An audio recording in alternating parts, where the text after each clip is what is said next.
All right, guys, welcome to the post game reaction from Filippo and I. El Salvador 0, the USA 0 in what was a very rough game in San Salvador. Filippo, are you feeling all right? I'm fine. Filippo, as always, I say this every time. I don't know how you do 3 hours on a stream, but you're a hero, man. You're a complete hero. Guys, this was a rough game, but not totally unexpected from what it was like playing in El Salvador, playing away in CONCACAF, right? Guys, I will read this one from Jab Dab, but just hold the super chats for now because you could send them if you want. We're not going to read them. We're going to start off talking about stuff from the game, and then we'll answer questions through the middle, and then at the end we'll do our player ratings, okay? Jab Dab to Rodan Leggett, awful subs. What was GB thinking? Look, there is... we'll get into the subs. The subs is a complex thing. We'll talk about it. I wasn't a big fan of the subs for sure. I thought we could have done a lot better with the subs. But yeah, overall, I agree with you. I don't think the subs were very effective at what they were supposed to do. But Filippo, let's start off with the positives, as we like to do. What are the things we can take away from this game that we thought that impressed us? Things that we can take away positively. You start. So I thought Conrad was a positive. He didn't seem intimidated in any moment. He was aggressive on the ball, created a good chance for Sargent, and seemed very. I think Conrad overall was a positive, and especially getting his first competitive match for the U.S. men's national team. We saw him back in October, and he didn't play well against Wales that game, but it was a different Conrad this time. Yeah, we definitely saw his ability to go 1v1, especially in that first half. I'm not sure why. I mean, we'll get into this. I'm not sure why he was pulled off, but I thought Geo Reyna was our most dangerous attacker on the night. That was another positive for me. I still don't think we're using him right, but he still managed to find ways to be dangerous in both the first and second halves. And it was little sparks here and there that you thought whenever we get Geo Reyna the ball, we are going to create something. How about you? Another one, our defense. I thought defensively, you're right. I think I know El Salvador is not the biggest threat, but even Tamrim today. Let's talk about Tamrim. He was good. Miles Robinson was good. Matt Turner, when the few times they tested, was good. So our defense was good. Yeah, I mean, I also think when you give our defense credit, you have to give Tyler Adams a lot of credit because he protected that defense well, and he never allowed them to really get isolated. If you notice how many times in the Gold Cup Miles Robinson got isolated and had to defend 1v1 and how few times he had to do that here, right? Then that's, a positive. And that really is something that, Tyler Adams deserves credit for.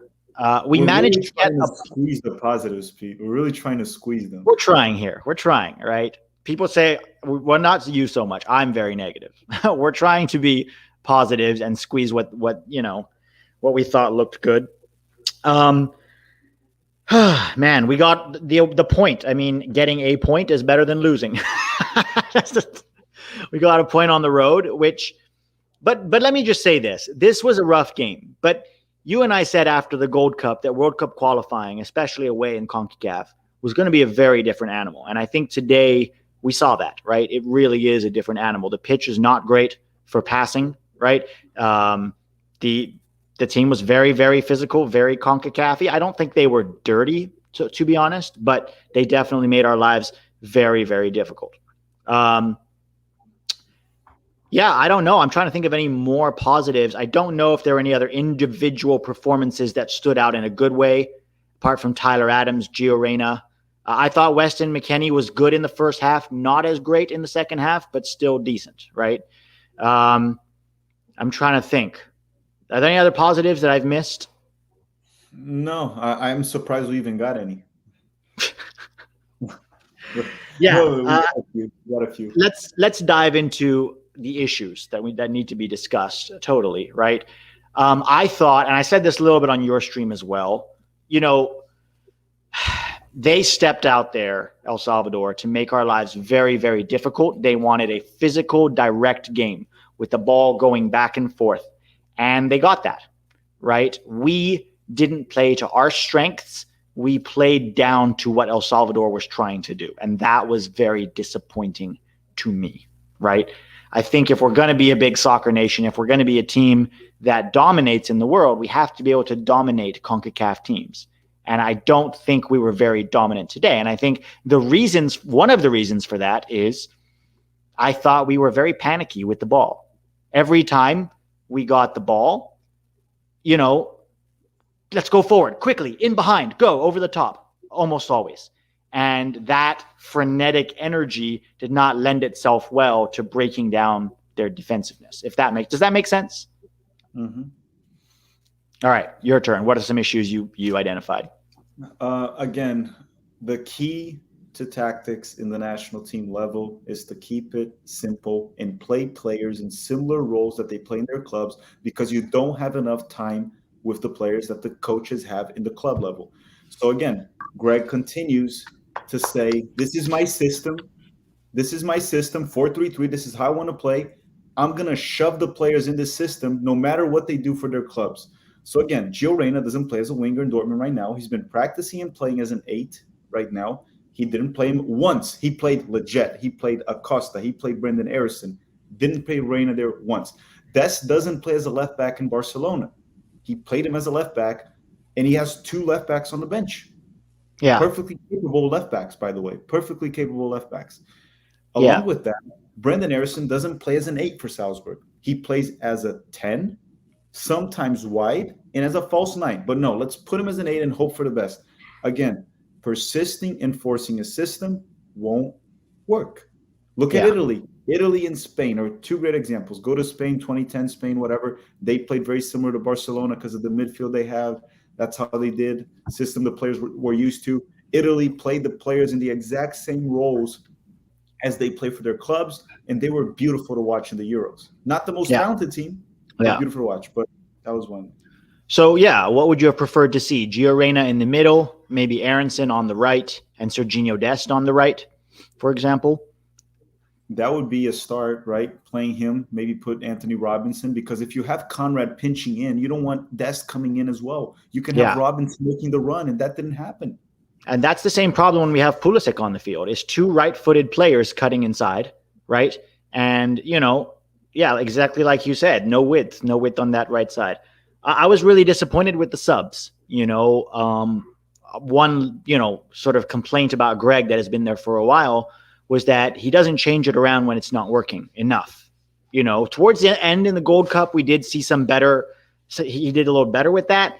But today, that was not good, right? I mean, I don't know in what universe taking off Conrad, who had been very threatening in the first half, for Kellen Acosta was supposed to do. I thought, was he trying to go to a 4-4-2 diamond? Because he took off Anthony Robinson. I mean, he took off Dest for Robinson, right? Like for like swap, okay. And then he took off Conrad de la Fuente for Kellen Acosta. So I was trying to figure out, so now what? Gio Reyna is supposed to go to the left? Was that the idea? Because he didn't move to the left right away. He then put Brendan and Reyna as wingers, and then Acosta and McKinney as dual 8s. No more creativity, couldn't create. And then this is what bugs me again. And then he gets Acosta and puts Acosta as a right back. And because he brought on Leggett, so even Acosta in the middle then goes back to playing right back, no? But why do you put Acosta off his position? Again, it bugs me. I don't understand. I just thought the response at halftime should have been switch Aronson, who was getting bullied in the middle, with Gio Reyna, and put Gio Reyna as that 10, and then maybe take off DeAndre Yedlin, who had gotten beat, put Serginho Dest on the right, because he was not having a good day on the left, and then put Anthony Robinson on the left. Those would have been my changes. But instead, we did the exact opposite of that, and it didn't work. I thought that PFOC was a little bit of an improvement on Sargent in some moments, a little better with his body, right? Holding off players and trying to create. Still lost the ball a little bit too much for my liking. But I agree with you. Another negative, dude, is a lot of individual play. A lot of players, when they got the ball, instead of looking up for the pass, instead of looking to combine with teammates, it felt a lot like there was a lot of, I'm going to do this on my own. And you can't play that way. And I don't know why that is. Why did you notice that too, or was that just me? They didn't look like a team. That's what you're trying to say, right? Yeah, they didn't look like a cohesive team. And on one hand, you can say, okay, they all just got here, they only had 2 training sessions. But every international team has that, right? Mexico has that. Jamaica has that. Like a lot of teams have that. It just feels to me like there's a little bit of an attitude of I'll just do this myself because I'm talented. And they don't look like a team. You're right. And that's really, really concerning. I don't want to go so far as to say there's prima donna or ego issues because it doesn't look like that right now. But it certainly is concerning when you see a team of talented players playing that individualistically. You know what I mean? So many times a player had 3 guys on him, and instead of just passing the ball inside, whether it was Serginho Dest or Brendan Aronson, sometimes even Geo Reyna, like just trying to go it alone, even Weston McKennie sometimes, just really disappointing to see. Okay, you go. Another negative. You talked about the subs, right? Yeah, we talked about the subs too. We talked about the subs, yeah. They didn't really make sense, right? Forcing the system is another issue. I know he was out of his position, but Serginho Dest, I just think the attitude he has a lot of the times can become an issue on CONCACAF. Trying to dribble too much on the back sometimes, lost the ball a few times on the defensive end. I thought Dest was a negative again, and this worries me a little bit because it's not the first time he's had a game like this in CONCACAF. Not even this. It was like 3, right? 3 games like that already. Yeah, I think there's an issue with Dest of early in the first half. I think it was the 3rd minute he got beat, and then Tim Ream got exposed 2v1, and Dest just watched Tim Ream get exposed. He didn't try to drop back. He didn't do anything. He just walked. And for me, that is not good coming from Serginho Dest, because if your Barcelona guy is doing that, then that pervades throughout the squad. And you have to be ready for a CONCACAF brawl. You're right. And I didn't think that Serginho Dest always was. That being said, I still wanted to see the version of Serginho Dest on the right. You know what I mean? Like he played on the left in Nations League, remember? Pretty much the entire time he played. And it's like, are we at least going to try him on the right, his best position where he plays for Barcelona? So I think it's, things can be 2 things, as Taylor likes to say. Man, it's rough and it's discouraging. We have to get 3 points at home now against Canada, because if we don't get 3 points against Canada, there's going to be real questions about what's going on here, right? Now, I don't want to freak out. I don't want to overreact, but we didn't look like a team in this game. Now, I don't think it's unfixable.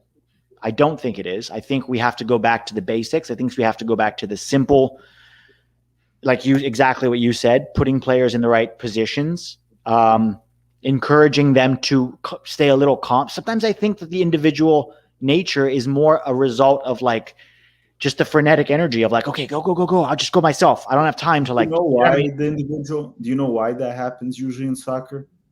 Yeah. Usually a player tries the individual nature of it when he doesn't really understand what is the playing style of that team. When he doesn't understand what that is, who's going to make what run, where am I switching this ball, who is open when, should I connect with the center forward? When he doesn't understand that, the only resort he has is to try something on his own.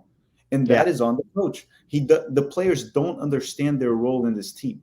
That is the problem. Understanding roles. I think that's 100. I think you're spot on there, Tack. I think you're right. It doesn't look like they understand their roles. Boy, it's a tough one. I will say, I don't think anybody was terrible today, but I also don't think anybody was excellent. You know what I mean? I thought there was some good, Tyler Adams, for example, but I don't think anybody was excellent. But I don't think anybody was like, oh my God, awful, terrible. Serginho Dest probably leaning towards that, though. Towards that end of it, for sure. All right, guys. So those are our takeaways. I'm sure you guys have takeaways. What are your takeaways? Disagree if you want. Tell us if you think we're wrong and explain why you think we're wrong. We're interested in hearing your opinion too, right? This is just mine and Tack's. And remember, guys, after a game, all of us, me and Tack, all of you, we're emotional, right? And sometimes that emotion can play on our takes. So forgive us if anything we say is over the top or incorrect as a result of that. But we're just trying to be honest about how we feel after watching that game and what we took away from it. What else do we have? Can we get the trolling El Tree fans out of here? I can try to get it too. But look, one thing I wanted to say too is it's the example I gave a while back, and some people thought it was fine. Some people thought it was stupid, but now they saw it firsthand experience. Sometimes you're doing something in life and just because something bad didn't happen, it doesn't mean you're doing it right. Kind of like I gave the example of texting and driving. You can text and drive and make it home. So you accomplished what you wanted, but it doesn't mean what you did was right. And eventually that can lead to a car accident. Okay. Right. We won Gold Cup and we won Nations League, but all the problems we saw today, we've seen in all these tournaments. It was the same problems. What happened today is what Pete has been saying for a while. World Cup qualifying is a different beast. And now we didn't get lucky with a late goal from PFOC, and we didn't get lucky with a late goal from Miles Robinson. So we draw. We tied the game. Yeah. It shouldn't be a surprise in that sense, but it should be a surprise with the talent we have in the team we faced. Yeah, I think you're right, Tag. It's exactly that. These are not new issues. These are the same issues we've been pointing out all summer long. It's just that today we didn't get the win, so we can't paper over it. Gabe Dang says, just looked like we showed up for the dogfight, not really with the intention of playing soccer. Hard to tell what the plan was. We move on, though. Yes, I agree, Gabe. It's exactly that. I thought, all right, they're going to brawl. We're going to brawl. However, I don't think, we had, like you said, a plan with the ball at our feet. There was no real plan. It was just try stuff, Longmorn, 16. Did we win any 50-50 balls? Right? Yes, of course we did. We won a lot of 50-50 balls. I thought we did many times. And in fact, it would be frustrating, especially in the second half, in the first, 20, 25 minutes. I thought we did a good job of winning those 50-50 balls and then going, but we weren't able to build up a cohesive amount of pressure with the ball. We weren't able to create goal-scoring chances. We would oftentimes force the play and then choke it up again. And then it would get lumped back to midfield. One question. Okay, let's not count Gold Cup because that was not the A squad. So the A squad was Nations League and now. How many times have we scored in 3 games in open play? One. PFOC, Honduras. Yeah, it was PFOC against Honduras just once. One. That should set an alarm, okay? That's all I'm going to say. Yeah, that should worry us, certainly. It certainly should. Ryan C33. Tack had a great point. It looks like we didn't have any predictable movements to play through. Remember Pulisic saying G's tactics were complex. I don't know. Look, I'm not in the room with Greg, and so I don't know what he's telling them. So it's hard for me to speak to that, Ryan. I don't know if you have a thought on this, Filippo. I think Filippo has some, not Filippo. I think Greg has some tactical ideas in his head that are very complex, but I don't know if he's telling that to these guys. I really don't. What do you think, Tack? I don't know if Pulisic said that. I never saw that. Yeah, quote. I don't remember seeing that either. I don't know what Greg's tactics are. That's the thing. I think the players don't know. But when a player says that Pulisic can't come out and criticize Greg, okay? That won't happen. It can't happen. When he says the tactics are complex, if he ever said that, he's probably criticizing. That's my opinion, if he's saying that. But I never saw him say that. I've never seen Pulisic say that either. Dominican Stud, how are you, Jeffrey? I agree with 2 of your big takeaways. The team was too panicky and rushing forward, and the subs made no sense. Yeah, I think those are the 2 things that we're all very baffled by. The team needs to show up on Sunday. Absolutely, guys. And by the way, for everybody wondering about qualification for the World Cup, we're going to qualify, I believe. All right? You're talking about winning all your home games already pretty much qualifies you, 21 points, right? So if you getting draws away, you're already stacking up. It's almost like stacking up extra points. Now, I don't think the standard for us should be just qualify. I think we all rightfully want more, but I don't think people freaking out about whether or not we qualify is really the right thing, the right way to go. But yeah, 100%, Jeffrey. I think those are the 2 big takeaways in terms of the issues. All right, Caden Robinson. Anyone coming to Nissan Stadium needs to be willing to bring intensity as a fan base. We can't change the game, but we can create the atmosphere. 3 points. Absolutely, guys. If you are going to Nissan Stadium, show up, be loud, be proud, support the team, make noise, make it very uncomfortable. Huh? Don't throw bottles. Don't throw bottles or anything else onto the field, but make it a very uncomfortable environment for Canada, who, by the way, drew 1-1 at home with Honduras. So not the best result for them either, but that means they're going to be up for it come Sunday, right? Custom G, you want to take this one, Tack? All teams have the same small amount of practice together, but aren't we the least experienced team in dealing with it? Hopefully this experience helps. So one thing, Custom G, that is not 100% true. For example, El Salvador, they have been practicing for a little bit longer. All right. They just were missing a few players. So they do have more times. That's why I keep hitting on the same button saying Greg's tactics have to be keep it simple and put players in the same role they play for their teams. That's why, because he doesn't have much time with the players. Greg doesn't have much time. Yeah. No, nobody does. Mexico 2, Jamaica 1. Yeah, congratulations. Mexico got 3 points at home, which they should do. You have to win your home games against Jamaica's B team. Not the most impressive performance from Mexico, but they got the result. Kudos to them. Corn on the Cob says, can we say the Gold Cup roster played better than the team today? No. Also missed that hoppy scrappiness. Love you guys. Thanks, buddy. We love you too. I don't think, guys, let's go back to the Gold Cup. When did we ever play well? The only game I remember us actually playing well was Martinique. It was all the same thing. Scrappy, good defensively, getting a late chance and scoring a goal, right? Largely the same performance. And remember, Gold Cup was at home against weakened teams, right? In an environment that wasn't quite as intense like World Cup qualifying. So hard to compare the two, to be honest. All right. Casey Ryder, can't even blame Greg for that. I'm not sure what you mean by that, Casey.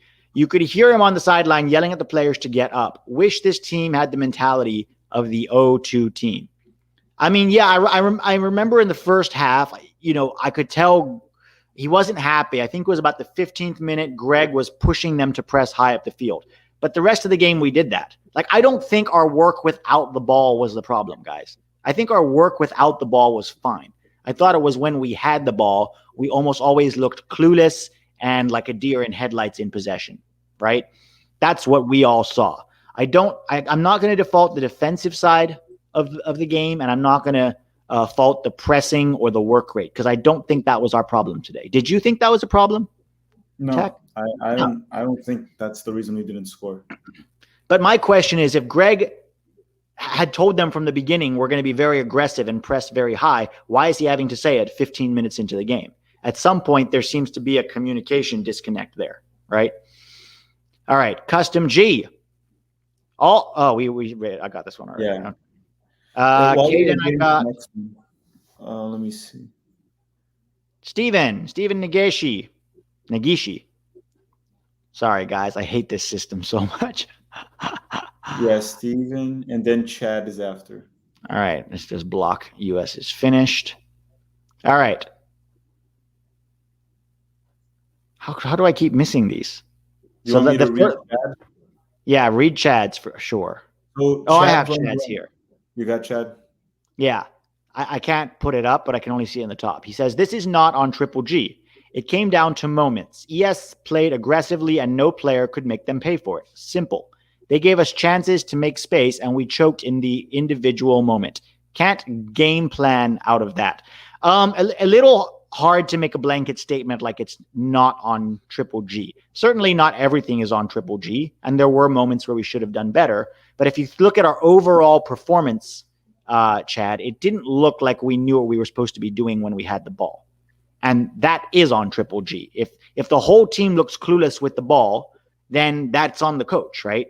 Or at least it's fair to question the coach what's happening. Does he know the game plan, but he's not able to communicate it? Does he communicate it well, but the players don't execute well? And at some point, if all the players don't execute well, who's that on, right? Don't forget he had no wingers on the bench as well. Well, yeah. Why didn't we replace Tim Weah, right? Could we not have replaced Tim Weah? Could Pulisic have gone 20 minutes if we needed him to? I don't know. I don't know behind the scenes, so I don't want to say he could have. But there are certainly questions. Why didn't we have another winger if we needed to replace somebody? Jordan Alford. Striker issue is a problem. Sargent isn't clinical enough, even though I rate him. PFOC has a poor touch, though. I would take a look at Pepe. Yeah, this is the problem with people who criticize Sargent. And I understand why they do, because he's had some rough performances. Who's better? Like, I thought PFOC was better today in terms of holding off players, and I wouldn't mind PFOC, getting a start on Saturday. But in his limited USMNT minutes, PFOC hasn't exactly convinced either. So I'm a little hesitant with the striker issue. Pepe, I'm not sure Pepe's ready for this environment, guys. Certainly not to start in World Cup qualifying. Would you start Pepe Tech in World Cup qualifying? Well, I also wouldn't want to. The thing is, would Pepe also get the service he needs, right? You don't want to burn out the kid as well. Come in and just have a terrible performance right away, or not touch the ball because it's just not showing up and we weren't really creating. So I would try to almost like protect Pepe a little bit in that sense, even though I want to see him play. Yeah. We have to understand, guys, Pepe's doing very well in MLS, right? He's often the beneficiary of some pretty bad defending. And Pepe seems a lot like a poacher to me right now. Not so much a hold-up player, right? And not so much a guy who's going to link up with teammates. But maybe I could be wrong. I certainly wouldn't be against Pepe being played at some point. Probably wouldn't start him at 18 years old, though. Not sure he's ready for that. Caleb Knapp says, Dest issue was effort and taking 37 touches too many, not position. Furthermore, the tech player like Reyna passing to them more than us didn't help. Not sure what you're trying to say there, Caleb. I thought Reyna was one of our better options on the ball. Is that just me, or did you see that too, Tech? The thing with Reyna is, again, no one was very good on the ball, honestly, in this game. We didn't really do. It just seemed like every time he got the ball, the only play he had is for him to try something on his own. Sometimes he would run when he was playing on the left wing. He would try to drive middle, and there was no options to do anything. So I don't know. I mean, guys, our players are not Lionel Messi or Neymar that get the ball, dribble through 5 guys, and score. We're players that need to pass, connect, move around. Maybe Pulisic can dribble through 3-4 guys from time to time, but that's not who. Like Reyna is not a go at the defender guy. He's a playmaker. That's what I'm saying. I don't know what he's doing at the wing. I don't understand that. But if you look at the moments where he did come inside to receive the ball, like that moment where he literally took it through midfield, beat 3 guys on the dribble in the second half, played a 1-2 with, I think it was, I don't remember who it was. Maybe it was McKennie, and then tried to play Aronson through on the ball, and Aronson doesn't make the run. Like, I'm like, we could have that all the time. Yeah, but the problem is when he does that and he's in the wing and he drives middle, we no longer have a winger there. While if he's in the middle, he also has that winger option to create. Well, plus he draws the fullback inside with him, so it just makes it more crowded inside, right? Okay, TS, I'm a Barca fan. Watch every game. I don't think we are using Dest right. Tack, give me your thoughts on this one. He likes to slow down and combine in midfield, and no one was doing that today. So I haven't been watching him at Barcelona, so I can't speak on behalf of that. I'll take his words on that. I just think the main issue here is Dest is not a left back. Whether we're not combining, he's not a left back. And then you put him and Conrad together, which is pretty much an inverted winger and an inverted wing back. Fullback. Yeah. Or fullback or wing, whatever. It isn't, I don't know, man. It's tough. That's what we said at the beginning. The way we're using certain players doesn't seem to be ideal. Edwin Garcia Mendez. If we want to be considered a soccer nation, this is a bad result. I felt only a couple players played with heart and grit. We need to treat every World Cup qualifier as a must-win. So, Edwin, I agree with your first statement where you said if we want to be considered a soccer nation, this is a bad result. Yes, I agree with you there. I'm not sure I can complain about heart and grit. I saw lots of heart and grit out there. Filippo, do you agree with me, or is that just me? I thought effort wasn't a problem. No, I didn't think so either. I thought we put tons of effort in. I think that the issues lie in more what we're doing with the ball and with the use of players, right? Okay. Can I say one thing in regards to this real quick? What we can't allow, and by that I mean all of us here, U.S. men's national team fans, we can't allow the narrative of this away draw being a good result. That narrative cannot continue. That's what I don't want to hear. That's the only thing. Because why do you think that narrative exists, Filippo? Why do you think it exists? I don't know, because they don't want to put pressure on Greg, because they want to justify the fact that Greg sometimes plays his favorites. And by favorites, I don't mean MLS players. I mean favorites that he plays. Yeah. Sometimes plays players out of position to accommodate certain players. I just don't think they want that pressure. And also, I think some people just don't have the mentality to deal with criticism. They think everything has to be beautiful and perfect because they're soft. That's the truth. Yeah. You know what? I think there's an element of it too, Filippo, where in the past, the U.S. had a lot of brawlers, right? And not a lot of technical players, right? A lot of athletes, a lot of very strong players. And so what would happen is the mantra was they would go away in CONCACAF and they would scrap for a draw and then come home and they would get their wins at home. But guys, so people are still having that mentality from the last 20 years. But this generation, guys, we have to expect more. We have to expect more than just win at home, draw away, right? Greg Berhalter himself said it. We want to change the way the world views American soccer. We can't change the way the world views American soccer if we keep doing the same things we've been doing for the last 20 years, right? Just the same, go away in CONCACAF and scrap your heart out. You know, I'm glad to see the scrappiness, but that's without the ball. When we have the ball, we need to be a lot more cohesive with it and have a lot more ideas, right? This is Dean the Bean with a very good point. We never looked good this summer, but people were blinded by our poor play because we won. It's the same issues. Final third looks so congested. 100%, Dean, that's exactly what happened. The same issues that we had in Nations League, the same issues that we had in Gold Cup, still there today. We just didn't get the win.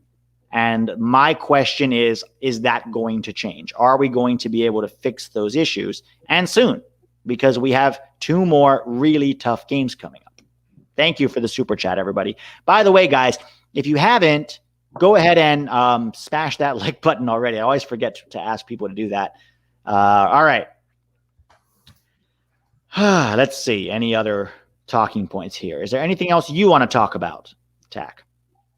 I think I said most of it. I think I'm ready we go through the super chats and then eventually get to the player ratings eventually. I think at least from the top of my head, that's everything. I might think of something else here. There may be more. Yeah, I'm going to, obviously, guys, I'm going to do a whole video on Patreon tomorrow, breaking down the moments, breaking down what happened on the field.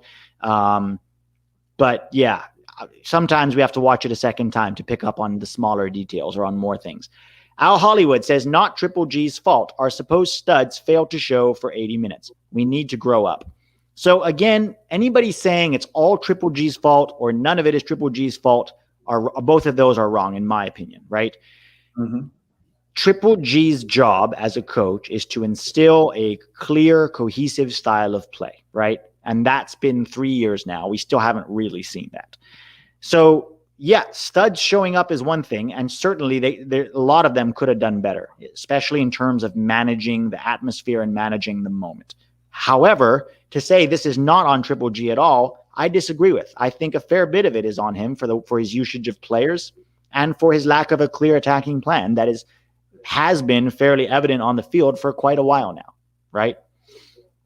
Ryan, C33. On a positive note, Miles Robinson. Yeah, I thought Robinson and Ream did good when they were tested, but to be fair to Tyler Adams, I don't think they were tested as often as they could have been, because he did a really good job of protecting that back line. And also, let's face it, the lack of quality that El Salvador had in the final third helped, right? They don't have really great players in the final third that can cut you open and take you down. Okay, guys, we don't want to come across as too negative, but we have to be honest about what we saw on the field and what we are seeing. And as with anything in soccer, nothing is that simple. Things are often more complex, right? And there's a lot of reasons why we didn't win. If Miles Robinson scores that header off of Geo Reyna's free kick, is this a different game? Do we come here and say, oh my God, we got to win abroad. We're still awesome. Go USA. Does that fundamentally change how we played? Results can change a lot in terms of the way we feel. And that's understandable because we're all emotional after a game like that. But this isn't new for us. This isn't new information the way that we played today. Ruben Duran, I don't want to 1-0 our way to qualifying. That was a disappointing start. Canada must pay for this on Sunday. No mercy on the rude Canadians. But here's the thing. Can I talk about this one? Yes, absolutely.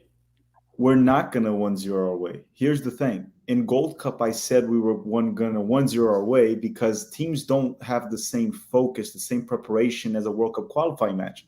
People are not gonna just let us score in the 89th minute every game like you did in several Gold Cup games. It's not gonna happen. We're gonna have to outplay our opponents. And like Pete said, this team doesn't have the same scrappiness as we had in the 2000s.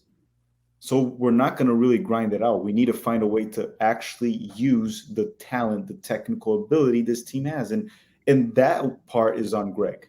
Greg needs to figure that out. And then the players have to show up as well. Yeah, it's a good call. You're right. It's a good combination of both of them, right? Okay, this one's for you, Tack. Do you think a 3-5-2 formation with Brooks, Robinson, and Zimmerman as center backs could be effective? I wouldn't put Zimmerman with Brooks there, personally. No, I wouldn't either. Who would you put? If we went 3-5-2 against Canada, who would you put? I would put Brooks, Robinson, and McKenzie. Probably Brooks central, McKenzie. Well, maybe Robinson on the left and McKenzie on the right. I think Robinson can hold on, and I'll be fine with that 3 in the back. That would be fine.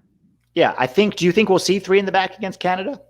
I think so. Because Canada also attacks pretty much through the flanks, and I think that's what Greg's going to do to try to counter it. So again, but it's not going to be a 3-5-2, guys. Greg's trying to force the system. It's going to be a 3-4-3 or a 3-4-2-1. Yeah, some version of that. Well, I just really hope we see. Oh, go ahead. No, I was just going to say maybe with Pulisic back, he's going to put him as a winger. Might be a 3-4-3. Yeah, you might be right. I just really hope that we see Geo Reyna centrally. I think it's long overdue to finally let this guy play in the middle like he's been doing for a top 10 team in the world. Like, I just don't understand why we completely refuse to do that. I hope we see it against Canada. We saw Brendan. Yep. We saw Leggett. We saw Acosta.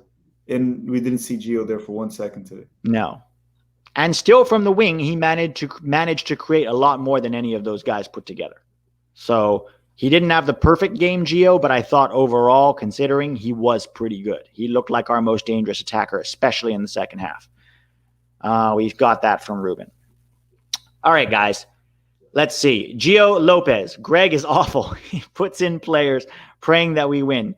People do not understand that we won both tournaments over the summer because of our talent. So, Gio, like I said to the people who said it was all not Greg's fault, I think that's over-exaggeration. I don't think it's all on him, certainly. Some of it he's definitely responsible for. I think there's several reasons why we won the tournaments over the summer. Part of it was that we got lucky, right? We got lucky in a lot of different instances, and that carried us a lot of ways. The guy's spirit and mentality and togetherness carried them a long way, and certainly that is something that you can give Greg credit for, because I think he has done a good job of getting this team to be that way, especially without the ball. Without the ball, I'm very happy with our work. With the ball, that's where the question marks are, and they continue to be there after today. Now, ray of sunshine, guys, or silver lining, rather, this is still a very young team, right? They have plenty of time to put it together, right? It's not like this isn't working, toss out the playbook and start again. This is a team that maybe just needs some time to gel and needs some time playing together in these environments with these experiences to become hardened, battle-trained, guys in the trenches together. That's something I'm holding on to. That my hope is that this lack of cohesiveness and effectiveness with the ball is a result of youth learning to play together rather than a lack of a real tactical plan, if that makes sense. Okay. Anybody waiting on certified lover boy? LOL. I don't know who that means. Who's certified lover boy? Is it maybe Leggett? They love the boy. That's his. Oh, maybe. I mean, Leggett. I don't think Leggett had a terrible game today. He just was very much himself when he came on. He was also, and guys, 10 minutes. 10 minutes. Yeah, 12 minutes, which to be honest was the right decision, because as far as to not bring him on, some people said, "Oh, should bring him on." Leggett didn't have the time and space in that game to even pass the ball much, guys. He wouldn't have had it, and he's not. Oh, they're saying it's Drake's album. We don't follow with that, so we don't. Sorry, guys, I don't listen to Drake. Oh man! All right, Tack. Should we do two things? Let's do player ratings. And then after that, before we go, I want to look ahead a little bit to the Canada game and just talk about what that's going to look like. So we will start with Matt Turner. Edwin Garcia says, Geo in the middle, Conrad right, Pulisic left. I'd love to see that. Okay, Matt Turner. So Matt Turner had that little shaky moment with his feet, but besides that, he was safe every time he was tested. The very little amount of times he was tested. I'm going to give Turner a 7. Why would I give him less? Right? Yeah. He had a good game. Yeah, kept a clean sheet, had a good game. That moment was exactly what we've said, right? Can't pass the ball with his feet under pressure. I'll give him a 7 as well. And remember, guys, our ratings are very specific. 10 is excellent, 5 is average, 1 is extremely poor. So 7, good performance from Turner. DeAndre Yedlin. I'll start with Yedlin. I'm going to give him a 4. I'm going to give Yedlin a 3. Okay. I'm going to give him a 3. Just one thing here. Juan Salazar is saying that you missed his question. Oh, I'm sorry, Juan. Put it back in the chat, and I'll find it here. Yeah, Juan, send it now, and I'm looking at it. Yedlin, I'm giving him a 3. I'll give him a 4. I thought he was good in the first half in terms of overlapping with Geo and getting some dangerous balls in, but defensively he fell apart on both halves, honestly. He got beat way too many times. Getting beat by Alex Roldan, I mean, come on. He got nutmegged, earned a yellow card, had to be pulled. Not a good day from DeAndre Yedlin. Miles Robinson. So hold on. I'm going to read Juan Salazar's because his disappeared. Oh, yeah. Here we go. I see. He said, Juan Salazar said, do you guys think the atmosphere got into the players or were they able to handle it just fine? I personally don't think that was I don't think it was much of a factor. I mean, when you mean the atmosphere, do you mean the fans or do you mean what the opponent was doing on the field? I don't think the fans got to them. Yeah, no, I don't think so. I think what was happening on the field got to them more than the fans. Danny El Travicio. What do you guys think about my country, El Salvador? You guys played very well in terms of you had a clear game plan that you set out to frustrate, to press, to close down space. You did a fantastic job of it. Congratulations. You got a point at home. Okay, but guys, we're not going to read any more super chats right now because we do have to do the player ratings, and I don't want to keep interrupting for that. Okay, So Miles Robinson, I'm going to give Miles Robinson an 8 because I thought he did his job well. Okay, it wasn't tested that much, to be fair, but that's all you can ask a player to do when they are tested, to show up, and I think he did. I'm going to give him this. I'm going to do the same as Turner too. I'm going to give him a 7 as well. It wasn't like he had a brilliant performance, but every time he was tested, he was safe. When he had the ball on his feet, I don't know if it was Greg's. It was just always long balls, right? A lot of the time. So I'm going to give him a 7. I don't think that's much on him. I'm going to give him a good performance from Robinson again. Yeah, and I think that's fair. I think that was the one issue I had with him. I thought he could have been a little calmer passing into midfield instead of being so direct, but we don't know if he was told to be direct or not with the ball, right? Let's go into Tim Ream. I think it's fair to give him a 7, just like Robinson. He had 1 or 2 shaky moments early in the game, like he almost had a PK, right? So, okay, I'm going to give him a 6.5 below Robinson because I don't think it's fair to give the same, but I can't give him a bad rating. He had a good game. Yeah, 6.5. He mostly did his job defensively. When he was isolated, which he wasn't very often, he was largely okay, which is good. I'm going to read one chat from Isco because it was a super chat a while ago that was missed. Okay, just real quick. Okay. So Isco said to you, what's Berhalter's infatuation with Dest on the left back when he obviously plays the right back in Barcelona and Gio on the wing, like you mentioned? We don't know, man. We're with you on that. We don't know what that is. So we're confused, just as confused as you. Let's talk about Serginho Dest. I thought was really poor today. I'm going to give Serginho Dest. Oh, by the way, I'm sorry, 6.5, Filippo, for Tim Ream with you. I'm going to give Dest a 4. I didn't think he was good today. Poor defensively, poor with the ball, often tried to go it alone too many times. Didn't seem in sync with his teammates at all. I'll give him a 4, maybe 3. I'm going to give him a 3 because he was really not good. I'm going to give him a 3 because I gave Yedlin a 3. I thought it was similar poor performances from both. Yeah. All right. Moving to midfield, Tyler Adams. You want to start with him? I'm going to give Tyler a 7, just like Miles Robinson. Did his job. That's what he does. He's not supposed to create goals, chances, or anything connected to midfield when the ball got to him. He did drop a little bit deeper late in the game, right? Did you notice that? To go get the ball from the center backs? Yeah. And protected the back line. I'm going to give him a 7 for this one. But I think that was an effort from Tyler Adams when he did that to try and play more with the ball. Instead of just being so direct, can we play through Tyler Adams?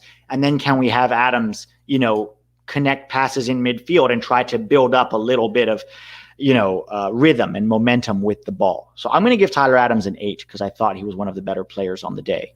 Weston McKennie. Weston McKennie's a complicated one because I think he had really good moments and really bad ones. But not really bad ones. Moments where you're like, he could have passed that. He didn't need to run straight with the ball there. You know what I mean? Poor decision making, right? There was some poor decision making, yes. I will give him a 5. Yeah, I'm gonna go with it has to be a 5. I don't want to say he was below average. The thing is, what's fresh in my memory is his second half, and he wasn't very good in the second half. So, I would give him maybe a 4 in the second half and a 6 in the first half because he was a little better. I'll give him a 5 as well. He was much better in the first half. He also had that header from Geo Reyna that he probably should have scored, to be honest, if we're being critical. And to be fair to Miles Robinson, Robinson should have scored his header too. Okay. 5 is fair. Let's talk Brendan Aronson. I'm giving Brendan a 3. Same as Destin. I didn't like Brendan today specifically. Yeah, 3 for Brendan Aronson. Lots of effort again. Just whenever he had the ball, it felt like he wasn't able to connect passes, wouldn't get his head up. Oftentimes was very frantic with it at his feet. So 3. Geo Reyna. I'll start with Geo Reyna. I'm giving Geo Reyna an 8. Because I thought he was the most dangerous player on the field in our attack, the only guy who tried to create anything.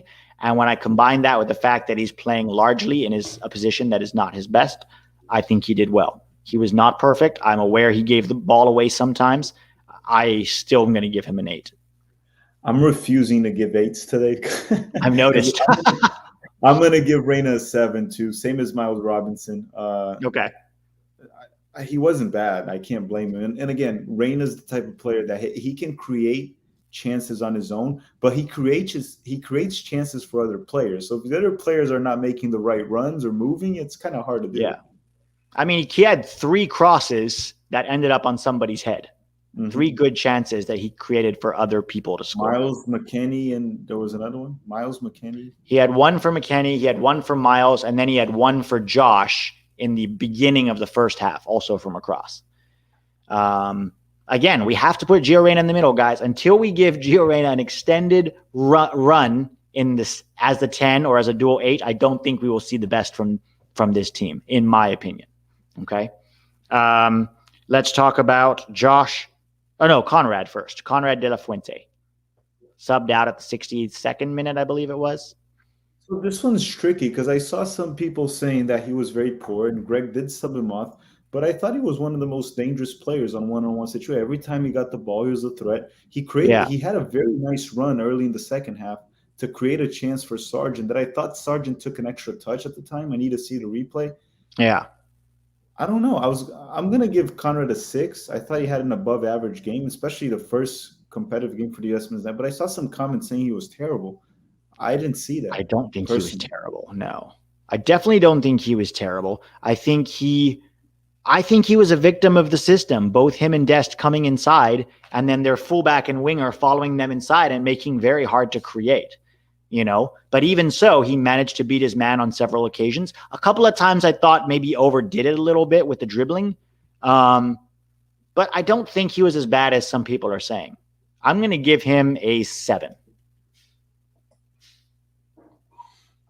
I'll give Conrad a 7. What are you giving him? I gave him a 6. Oh, you did. I'm sorry. I missed that. Yeah. Okay. 6 and a 7. Josh Sargent. Oh, man. Josh Sargent's a tough one. I don't think Sargent played well today. I thought he had some good moments in the first half in terms of his hold-up play, but in terms of making runs off the ball, I don't think he was very good. And too often, especially in the second half, he started losing the ball just way too easily when he shouldn't have. I'll give him a 4. I'm giving Josh a 3. I'm going same as Dest and these guys. Poor finish in the first half. Conrad created a chance for him again. If you got to score goals as a center forward, and he did get some service. So, yeah. All right, let's talk about the subs. The first subs to come on were Pifok for Sargent. So let's talk about him. I thought he was better than Sargent, but still lost the ball too many times for my liking. You know, I'm going to give him a 6. That's what I'll give Pifok. I'll give him a 5. I thought he was average. It's just that it's what you said. Like Josh was very poor, and then he came in, and yeah, he was better. There was one play I think he created. He was the one that opened up the play for Weston that hit across to Acosta. Acosta almost scored. Yeah. And Pifok scored that play. I'm going to give him a 5. I thought he was average. Wasn't bad. Yeah. Wasn't good. Better than Sargent for sure. Yeah, definitely better than Sargent. Let's see. Maybe he starts against Canada. We'll see. We'll see how it goes. And then the other sub was Kellen Acosta for Conrad de la Fuente. What are your thoughts on Acosta? So I didn't think Acosta was bad today. I don't think he was brilliant or anything. And the thing is, again, it's Greg. He played as an 8, which is his actual position, right? But then Greg, a couple minutes later, moved him to the right back, which is absolutely not his position. So he's, again, playing out of position. Yeah. That header, he did show up in the box, and he hit the goal, right? Acosta hit the goal. I'm going to give Acosta 6.5 in this one. 6.5. Yeah. I mean, Acosta is who he is. I don't think he was a liability defensively. He gave the ball away a few times, but not enough to be a real. No, I'm with you. He was fine. 6 is. I'm going to give him a 6. Let's talk about Leggett. Oh no, I'm sorry. First, Robinson came on. I don't remember Robinson in the game. He had a couple of moments where he burst forward and put crosses in, but other than that, the problem with Robinson, what he's criticized for, and I think it's fair, is that he's not very good in the build out, right? When you're trying to keep possession and pass the ball around under pressure, he's more of he provides width, which is good, and he provides a natural left foot, which we don't have. So I'm happy for that. But other than that, he doesn't offer much. I'll give him a 5. That's why I'm going to land on Robinson. Yeah, I'll give him a 5 as well because I didn't see him do anything wrong on defense. I didn't see defensively he was fine. Didn't offer enough in attack, but had a few moments. All right, and then Leggett and who was the other sub? It was Leggett and Roldan, right?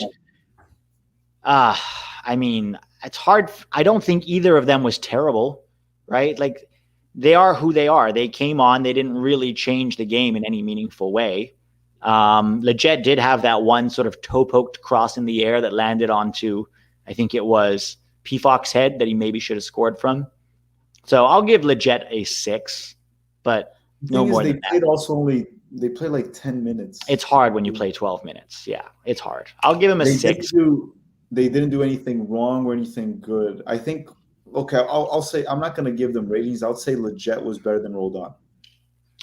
Yeah, I mean, Roldan, I liked the hustle from both of them. They were both very good hustlers, worked hard. Again, it's all the same thing we saw from the players who started. Excellent work without the ball, saw the right spirit, saw the right mentality, clueless when we had the ball, and just unable to create. All right, Greg Berhalter, guys. Where do we put Greg Berhalter today? I'm going to start with Greg Berhalter, and I'm going to give him a 4 because I don't think a draw in El Salvador is good. And I think I think it has to be better. And not just the fact that we got the draw, but also that we didn't look very cohesive with the ball. Okay, I'm gonna give Greg a 3. Same I gave the worst ratings with Dest, the Edlin. I'm just gonna say like we said earlier, it's not all on Greg. It's unfair to No. put all on Greg, but I'm giving him the same rating I gave the worst players in the field. That's what Yeah. I'm giving. 3. All right, couple of super chats here. Steven, which happens first? Dest being benched to send a message or Berhalter finally wising up and putting him at right back? It's a tough one, Steven, because benching a player to send a message can also backfire, right? If that player is pouting and unhappy, it can be a problem within the team. I hope we give him a chance at right back against Canada, and maybe we will.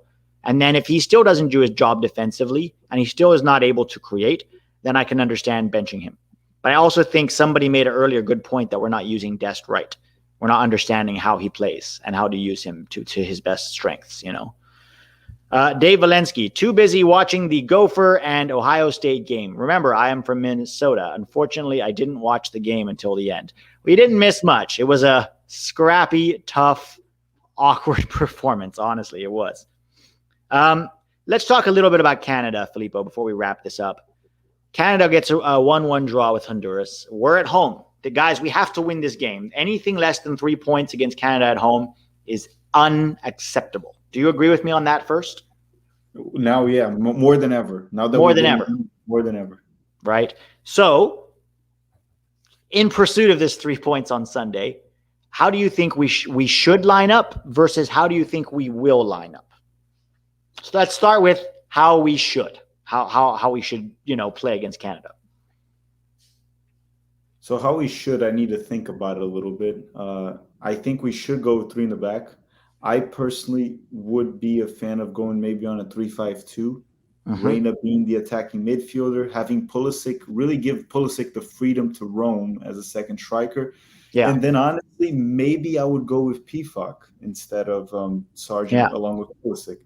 Yeah. And then I would have McKennie and Adams as dual sixes right there. And the center backs, I would probably go Brooks central, Miles Robinson left center back, Mark McKenzie right center back. I would go with Dest on the right wing back and Robinson on the left wing back. Yeah, that is almost exactly what I would do too. McKennie, play that 3-5-2, give Pulisic the freedom to roam, to create, put Geo Reyna in the middle, put Dest in his best position. I don't think we're going to see that. I think we'll see sort of a 3-4-3, like you said. We're probably going to see Pulisic. I don't know. Do you think he's going to replace Sargent after this game, or do you think he'll start him again? I think he might start Pifak. I think so. I think he'll give Pifak a shot. I do think we'll see Reyna on the right again, or maybe we'll see Conrad on the right and then Reyna in the middle. But if I had to put money on it, no. I think Reyna's going to stay there. I think we'll probably see Leggett. I think we'll probably see Leggett, Adams, and McKennie. That would not surprise me. Yeah, we're not going to see Tim Ream because Brooks will be back. That we won't. Now it's a question whether he's going to start Zimmerman, McKenzie, Miles Robinson. What is he going to do there? I don't know. Chad Van Brunt, I need a hero. I'm holding out for a hero to the end of the night. He's got to be strong and he's got to be fast. Is this a song lyrics or something? And he's got to be fresh from the fight. It's I Need a Hero. I Need a Hero is the song. I've never heard this song. How I missed this song? Who's it by? I mean, it played in, you didn't watch Shrek 2? Oh, maybe. Yeah. Okay. I just don't remember it. But it's old. It's an old song. Okay. So, yeah, guys, just to kind of sum up the night, is a frustrating performance.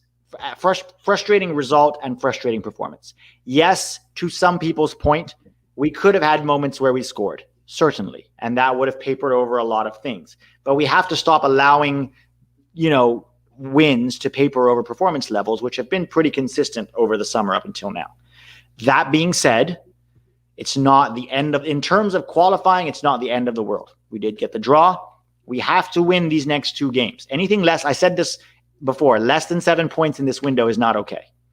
So we have to win, especially at home. You have to win all your home games. There's no excuses. Hopefully the team can put together a more cohesive performance with the ball while maintaining the fight and the mentality and the spirit when we lose the ball, which I liked today. Thoughts, Tack? Final closing thoughts? Just what I said before. It's not, repeating what you said, it's not the end of the world because we're still on pace to qualify. I mean, not on pace, but it's not like we just we got an away draw, but we shouldn't hold the team to the same standard we held the 2000s teams. The standard now has to be we need to win the away games. Okay, we didn't get the result today. Let's get the result with Canada, but no, let's not be happy with what happened. No, and there will be a lot of people, guys, particularly in mainstream media, telling you that this was a good result. I can't agree with that. I can't agree that this is a good result. It's not that the sky is not falling, but it's not a good result, and we can and should expect better from this team. All right, guys, thank you so much for coming to hang with us. I hope that was of value to you. I hope you took something away. I took something away from a lot of things that you guys said. We move, right? We got a point. Okay, fine. We go on Sunday. Let's get the 3 points against Canada. We will be here as always. TAC will do the pregame and the watch along and post game here on 11 Yanks. Last one from Dave Valensky. At least everyone tied. Well, no, Mexico didn't tie. Mexico won, but they should have. They were at home against Jamaica's B team. Okay, so. Let's do this, guys. 3 points on Sunday, and we're back on track. Lots to be excited about. Lots to look forward to. Everybody have a great night, and we will see you soon.